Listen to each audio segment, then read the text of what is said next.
আসসালামু আলাইকুম। আদর্শ পিতামাতার যোগ্য সন্তান। এক সৈনিক একবার তার স্ত্রীর কাছ থেকে বিদায় নিয়ে যুদ্ধে গেল।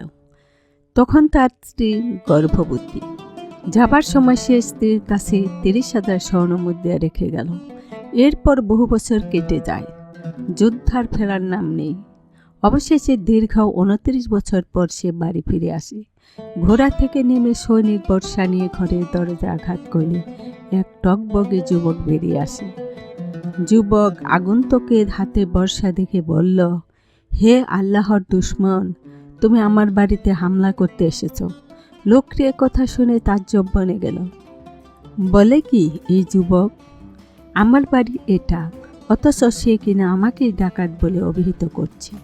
বীর সৈনিক গর্জে উঠে বলল, কে তুমি? তোমার সাহস তো কম নয়। আমার বাড়ির অন্দরে ঢুকে আমাকেই ডাকাত বলছ? একথা শুনে যুবকের চোখ ছানাবড়া হওয়ার চেয়ে এই অচেনা অজানা বুড়ো দেখি উড়ে এসে জুড়ে বসার মতো কথা বলছে। এভাবে কথা কাটাকাটির এক পর্যায়ে একজন আরেকজনের উপর ঝাঁপিয়ে পড়ল। বেঁধে গেল তুমুল লড়াই। কেউ কাউকে ছাড়ার পাত্র নয়। তাদের লড়াই ও হুঙ্কারে পাড়ার সব লোক এসে জড়ো হলো এবং কোনো মতে তাদের থামাতে সক্ষম হলো। এবার সবাই যুবকের পক্ষ নিল। যুবক ক্ষিপ্ত হয়ে বলল, একে কাজের দরবারে সুপর্দ না করে কিছুতেই ছাড়ছি না।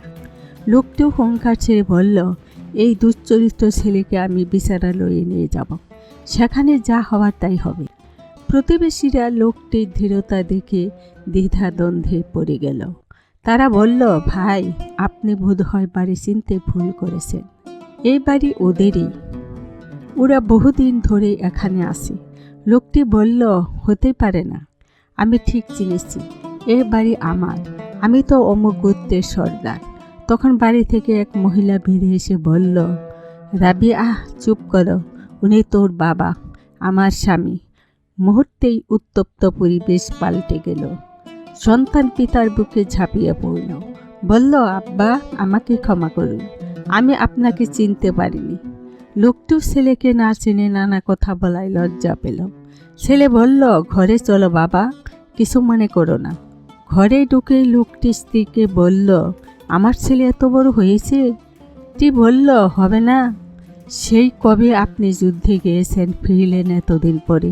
লোকটি বলল, আমার সেই 30,000 স্বর্ণমুদ্রা কোথায় রেখেছ?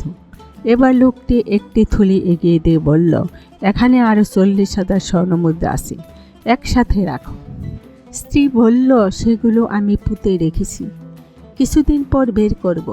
যুবক মসজিদে গেলে স্ত্রী স্বামীকে ছালাত আদায় করতে মসজিদে পাঠিয়ে দিল। ছালাত শেষে লোকটি দেখল মসজিদ চত্বরে বহু লোকের সমাগম, পাঠচক্র চলছে।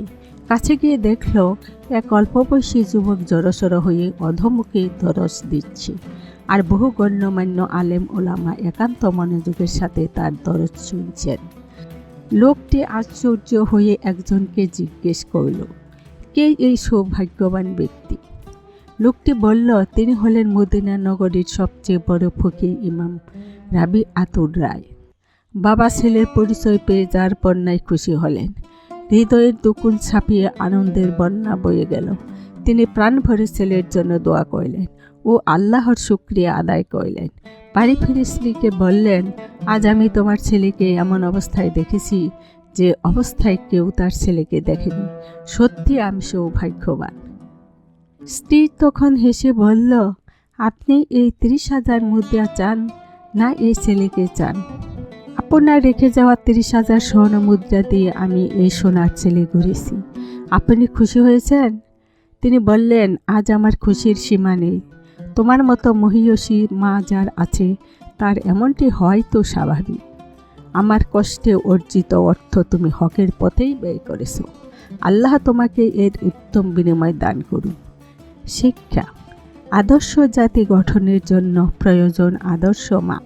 আসসালামু আলাইকুম।